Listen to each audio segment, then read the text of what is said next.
Howdy, my name's Tony Nestor. Thanks for joining this show again on Desert Survival. In the previous talk, we looked at how survival situations happen, those critical things you need to do before you head out on the trail. There are also a couple things you need to carry with you, and I'm going to talk about some of that survival gear. You know, a lot of this stuff is recommended by most survival instructors. You read about it in books. There's only so much stuff out there that you can carry with you to meet your priorities, other than carrying a giant rucksack.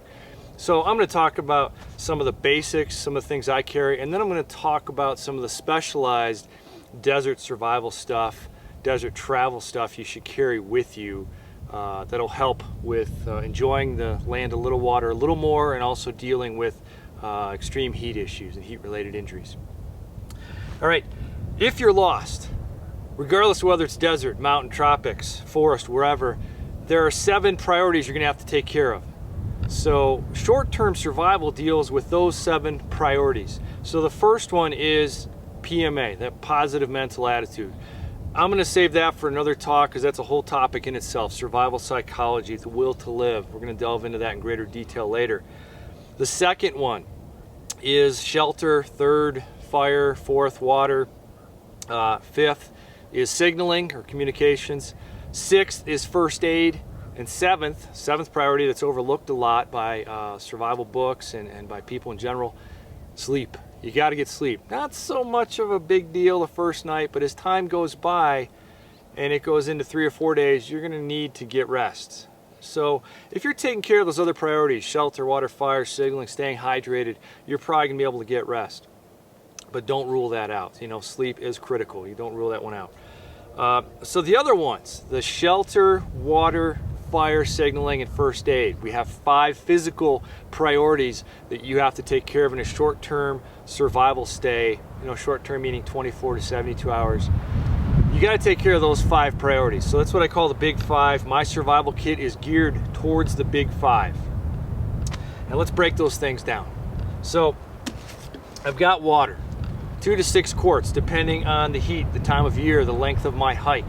I've got more in my vehicle, 20-25 gallons, but in my pack I've got 2 to 6 quarts. I like the Nalgene bottles. They're durable. I've seen the bladder bags punctured in the field before. I just like the rock solid ones, something you can get in your hand and drink and chug down. Got duct tape wrapped around here. That's an old trick, goes way back. A lot of people have done that for years. All kinds of uses for duct tape. I've got my potable aqua iodine purification tablets. For about 12 years, I never purified anything. I drank straight from the cow hole, the water hole, the spring, the Tinaja, whatever. No big deal. Never had any problems. There are more people now in the backcountry than ever before, and their pets and animals and dogs and horses and all that kind of stuff. So I just carry this. It doesn't take up a lot of space. You can also boil, but boiling, frankly, in the desert, it's going to take a long time for that water to cool off. So I carry this with me. Short of that, remember the old saying that you know, if you don't have the means of purifying water, just grit your teeth to strain out the big stuff. All right, looks like we got a little bit of a storm rolling in here in a little bit. Our clouds are stacking up. Wind is rolling in. Shelter. That's where shelter would come in. Shelter is a priority that starts right here.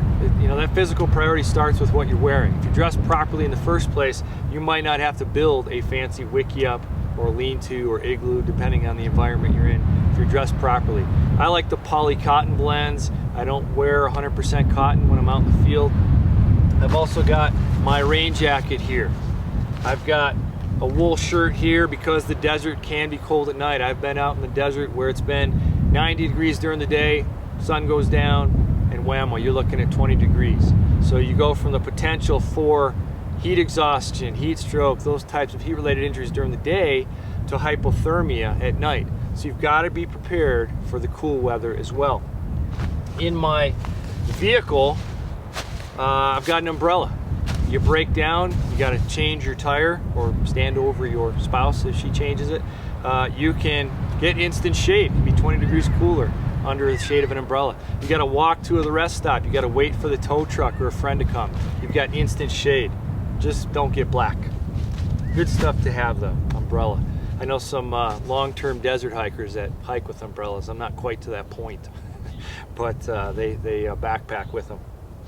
I've also got my emergency blanket. I like the mil-spec ponchos as well, the Army ponchos, multi-purpose. You can use them as a rain poncho or a tarp.